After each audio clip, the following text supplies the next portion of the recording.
this is our industry's future. Mm-hmm. These kids are going to grow up to be avid anglers if they have a good experience now. Right. And if they are using our products now and enjoying them and getting good results from them, then they'll be loyal customers later. Hey, y'all. This is the Fishing Business Podcast. You're here. I'm Angie Thompson. This week, our guest is Tammy Foshee from Big Bite Baits. Tammy, we talked to her last week. We started the conversation with her about high school angling, high school fishing, and how high school anglers could work with the brands and the sponsors around them to become better fishermen and have a better experience. This week, we're going to talk about how brands can better work with high school teams. Now, listen, Tammy's being very generous here, I think, because she was a high school fishing club coach, and her daughter was a high school angler. And she knows a lot about high school fishing, and she's being very generous to share her knowledge with everybody else out there, all the other brands, about how to best work with high school teams. I hope there's some brand people out there listening. And if you're an angler listening, this is all just good stuff, because she still talks a lot about the relationships between sponsors and anglers. And there's always things to learn from that relationship. So here we're going to go. We're going to jump right in with Tammy Foshee from Big Bite Baits. Here we go, y'all.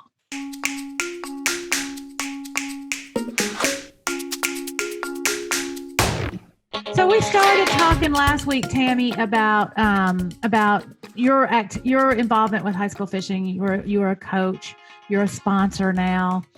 This week, I want to talk a little bit about your take on what you might be able to help other brands with on how to have a good relationship with high school fishing. Before we do that, though, I just wanted you to tell real quick, because I just was fascinated with the story about how Big Bite Baits worked through the COVID pandemic. What happened when the world shut down? What happened at Big Bite Baits? Well, we shut down. The state shut everyone down. So we basically had to tell all of our employees not to come to work until the state reopened.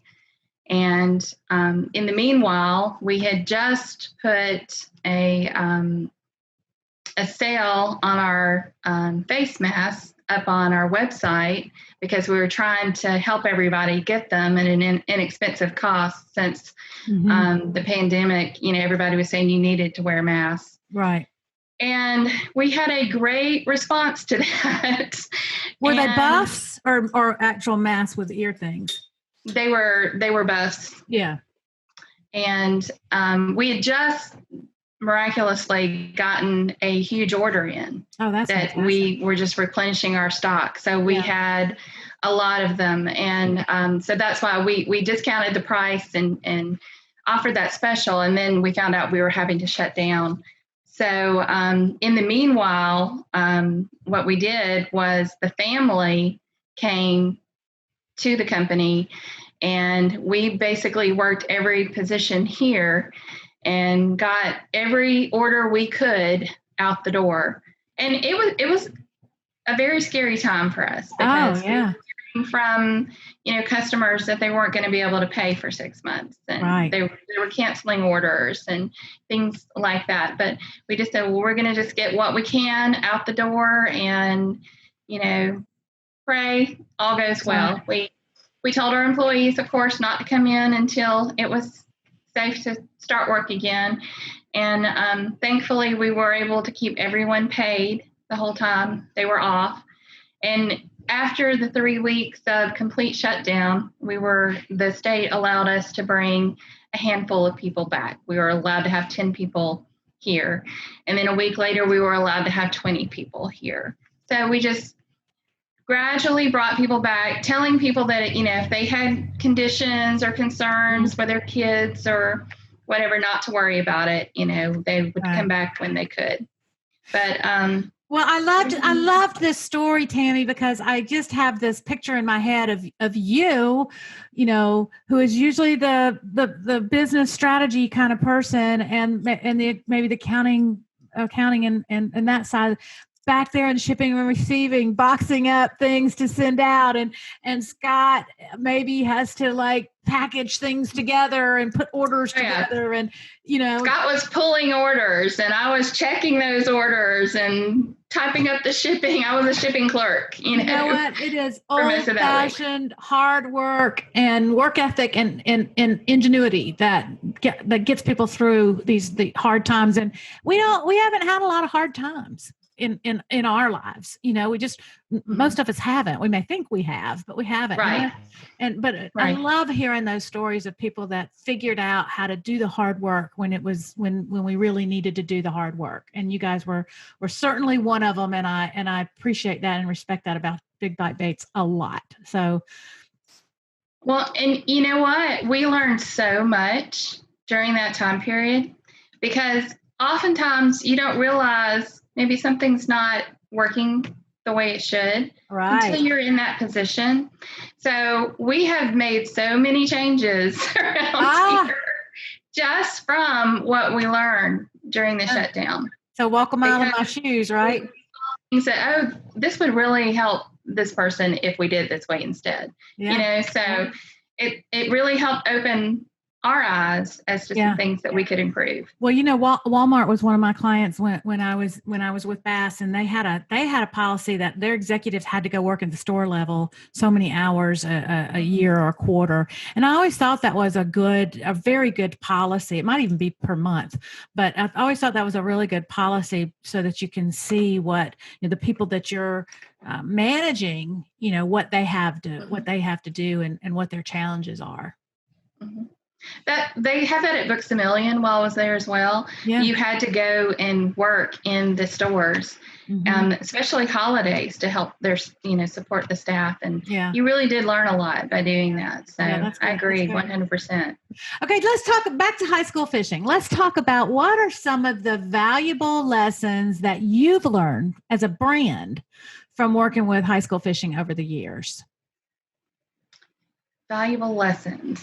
Like, is there something that wouldn't surprised you that, or that you figured out that maybe, that you could pass along to other people that want to get involved with high school fishing?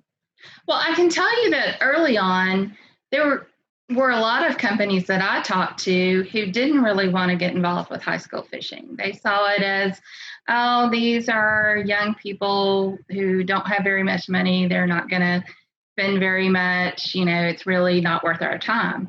And I completely disagree. If you go to one of these tournaments, the weigh-in, you're going to see those anglers, their parents, their grandparents, their girlfriends, their neighbors, they're all there supporting them. And if they need equipment, they're all pitching in to help them get what they need. Yeah. Now, it is an expensive sport and they do need help. And I think brands, really can help out by giving discounts. And something I think, really people need to look at is, a high school angler doesn't need the top of the line rod and reel. Mm-hmm. They really don't. They can get by with something a little less, but a lot of them feel like they need it because of the way marketing, happens. They can, I think there needs to be more emphasis on equipment that will work for these anglers at a more affordable level, and people marketing to them for that. And, it's not just high school fishing. I mean, look at our industry. Look at all the beginning fishermen that are out there right now who need beginning tackle. And, That's exactly what I was just going to say, Tammy. One of the neat things, one of the unintended positive things that came out of COVID was a lot of new people came into the sport of fishing, but they're new and they don't want to go spend $500 on a rod and reel. So let's all, and we've talked about that. I've talked about this with a lot of different people, man. For us in the fishing industry, it is on us to educate those new people, teach them, get them some good quality, get them to understand that they don't have to spend $500, but they can still get something good in quality and help them be successful. That's what we've been talking about right here. We try to keep our baits affordable anyways, because that's very important to us. but making sure that you're giving people the basic knowledge they need and not overwhelming them with 500 different ways to rig something, right. and 50 different knots that they've got to learn. I mean, teach them the basics first. Yeah. And so we've actually got a program we're starting right now where we're coming out with a new show that we're going to start doing on a weekly basis, which is back to the basics. And so you're going to see that coming from us soon. Oh, that's but awesome. We're going to talk about, just great ways to catch fish from a beginner's standpoint, or maybe just if you're new to a certain specific technique. So glad you're doing that. I think that's really important for our sport. Really do. And I think that's important for high school fishing because most of these kids, they say that they start around 6 or 7, most of them, and it's from their family taking them.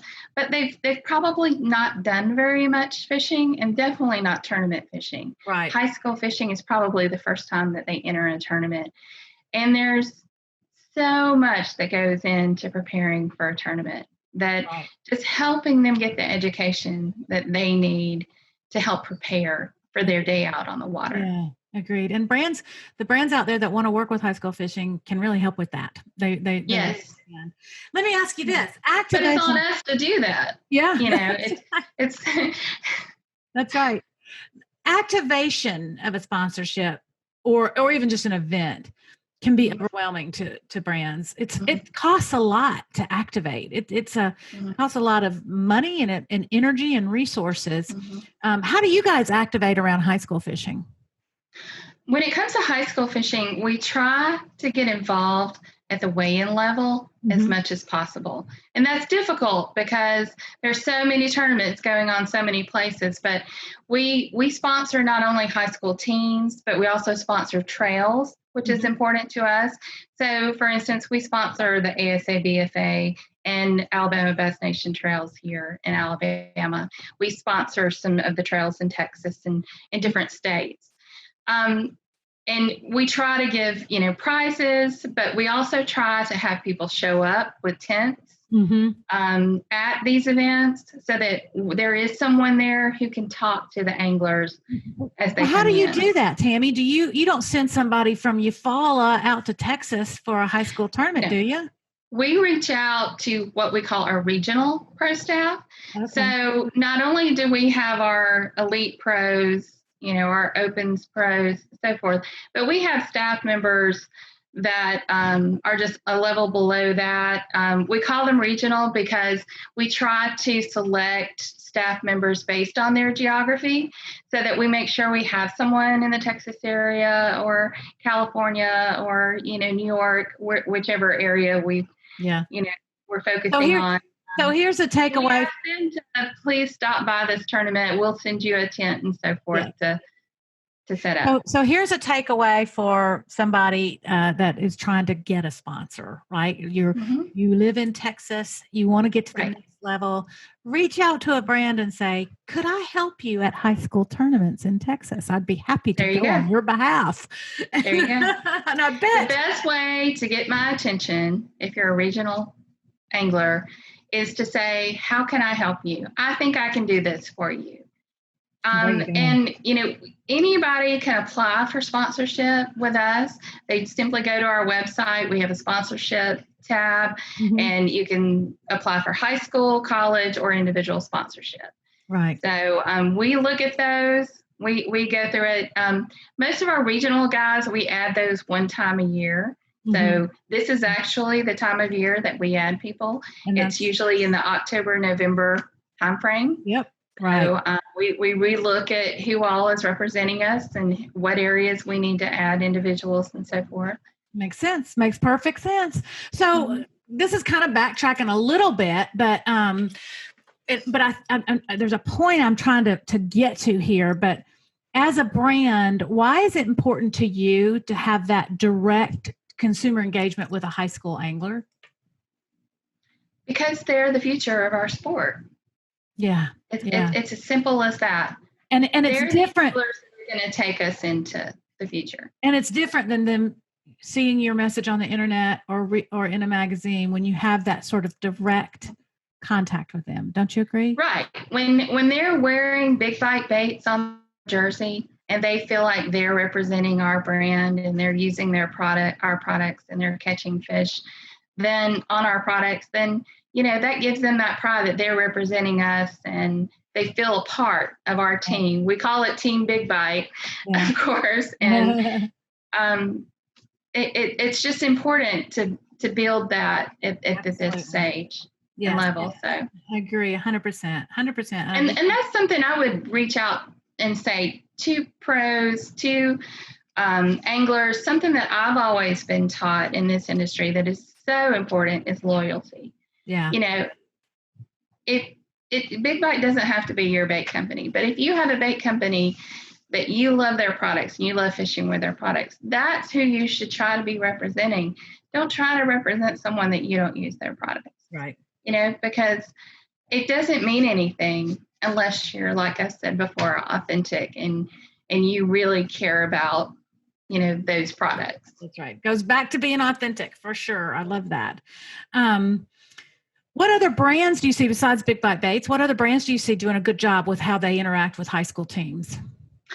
There's a lot of good brands doing a lot of great things. I would say Lose. It's one that has done a really good job. What do they do? They're actually one that I looked at what they were doing when I first established how the program that we were going to set up, because I saw what a great job that they were doing with the teams at the time.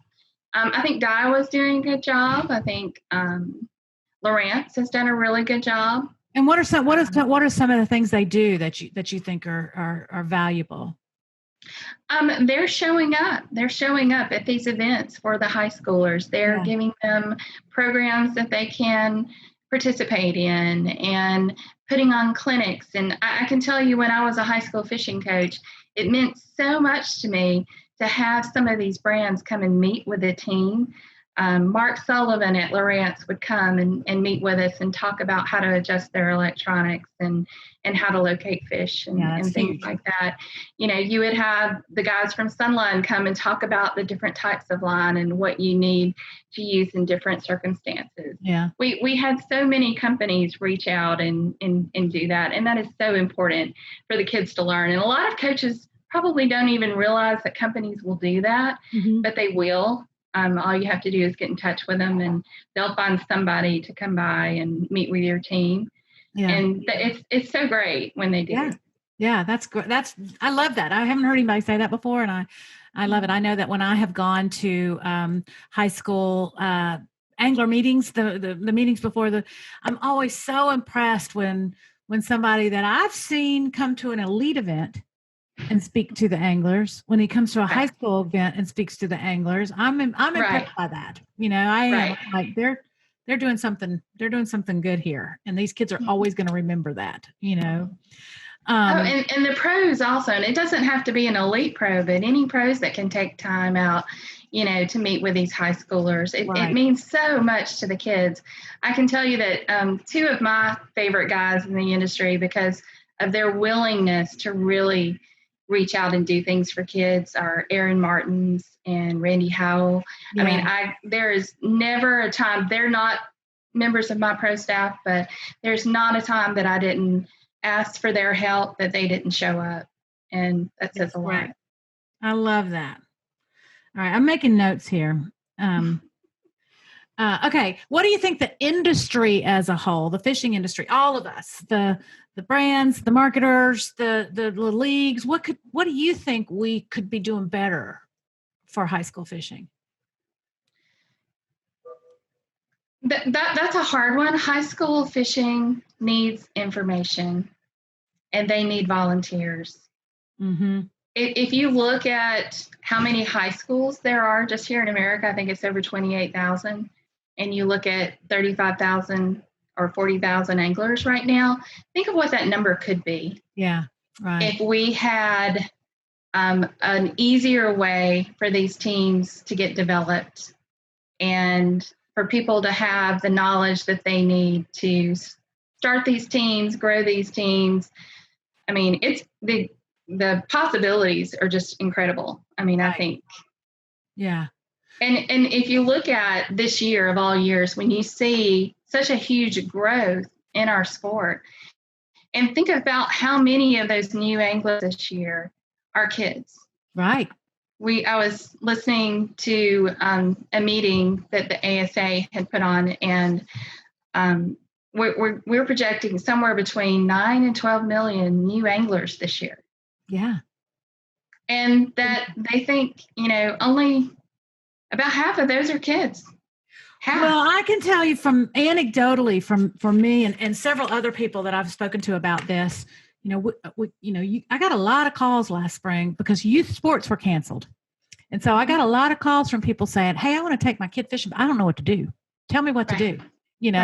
Tell me where to go. Tell me what to get. Tell me make it easy for me. I'm the dad. I don't want to look bad. Help me be a hero here, Right.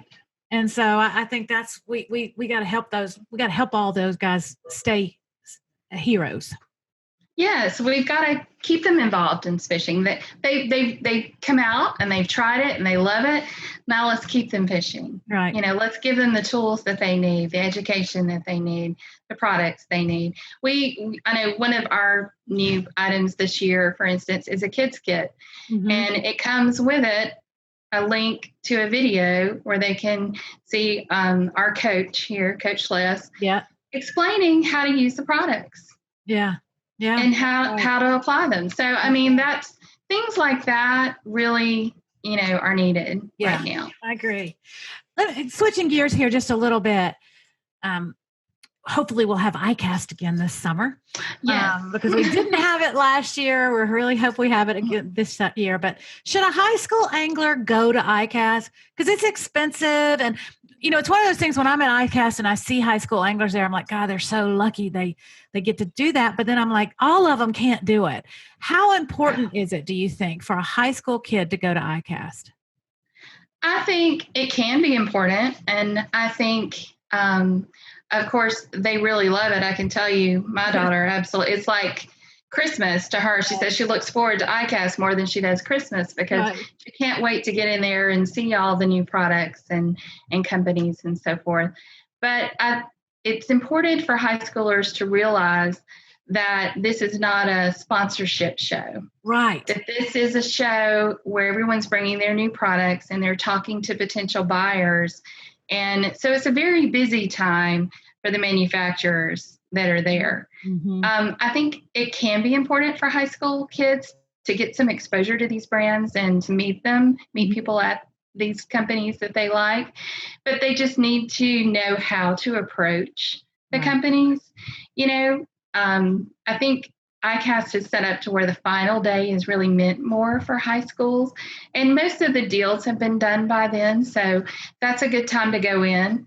Another way to go is to actually volunteer to work for a company and help them so that you're actually working in their booth and you're getting to know them better and building that relationship. Yeah, that's right. And then at the end of the day, which towards the end of the day, it's a little, lighter in business and a little more fun. Go around to those booths that, you like their products and you want to learn more, and approach them from the standpoint of, I really love your products. Can you tell me more about this? Yeah.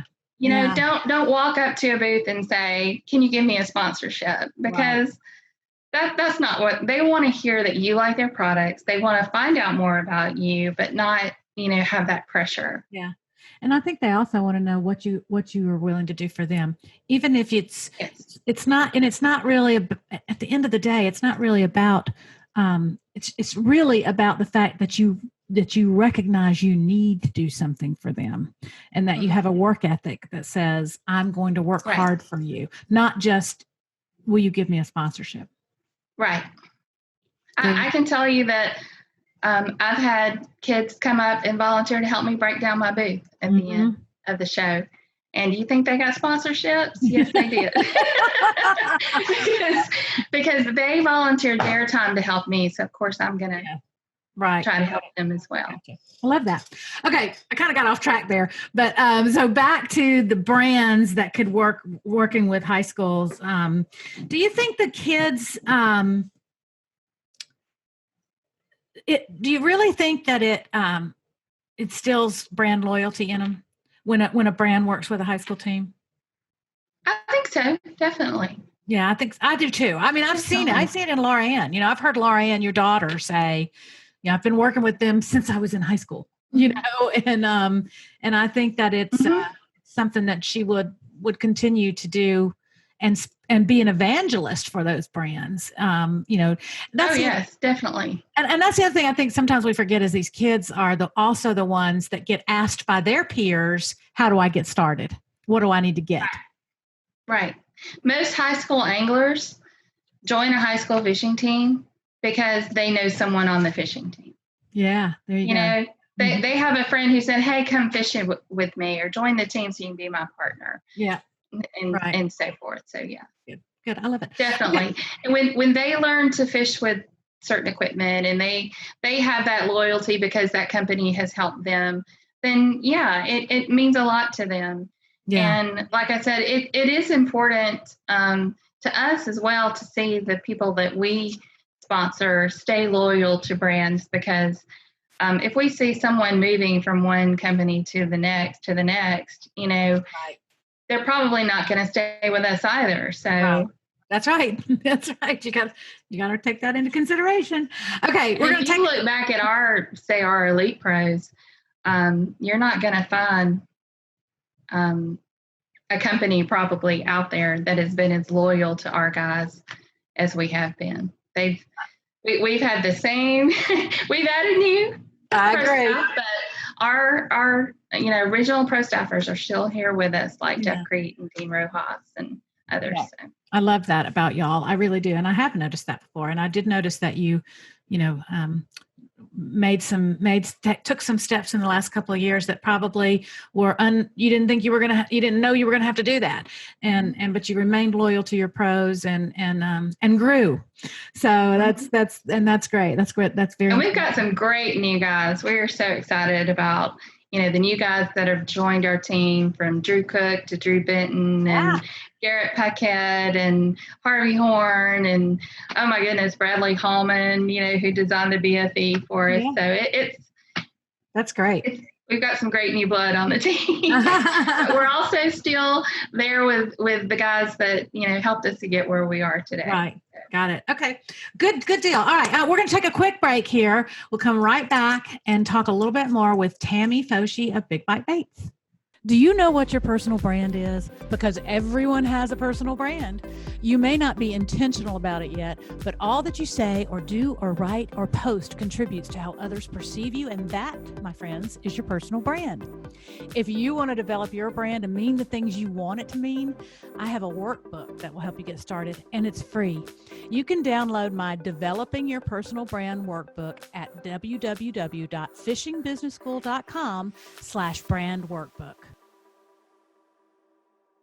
Okay, we're back on the Fishing Business Podcast with Tammy Foshee from Big Bite Baits. And Tammy, this is one of my favorite parts of the show, when I get to kind of get off the main subject and find out a little bit more about you.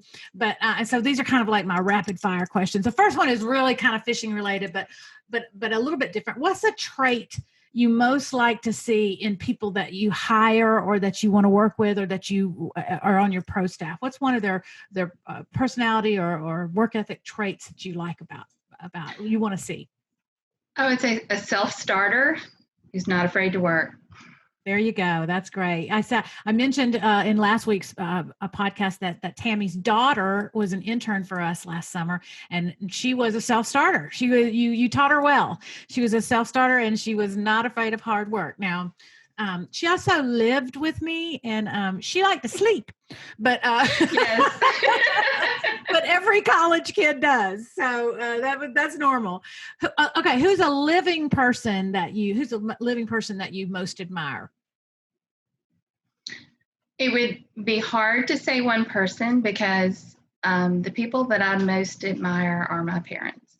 I kind of had a feeling they got married at a young age, and they've worked hard all of their lives, and through ingenuity and discipline and just hard work, sticking together, they have built a wonderful life and wonderful companies, and they've just been, the ultimate role models for me and my brother. So They I would are. have to say my parents. And I agree that your parents are really incredible people. I will never forget when Jerry died, your dad sending the message through Laura Ann that he was going to the crappie show in Hot Springs.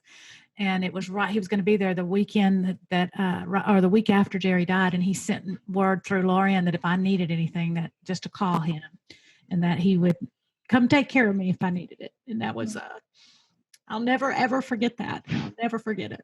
Anyway.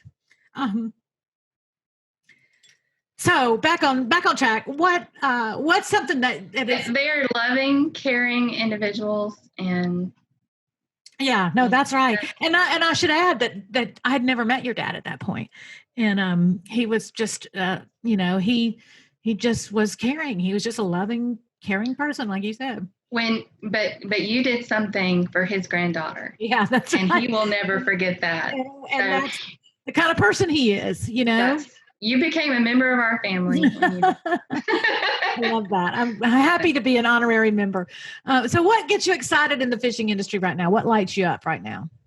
Oh my goodness, the growth. Yes. I mean, all of these new anglers, like I said, we think it's somewhere between 9 and 12 million anglers. Yeah. Just your head around that. And, right. And we're seeing it. Yeah. Every company out there in our industry is seeing it in sales right now. And we've never had that before. We've never had such a big spurt in 1 year.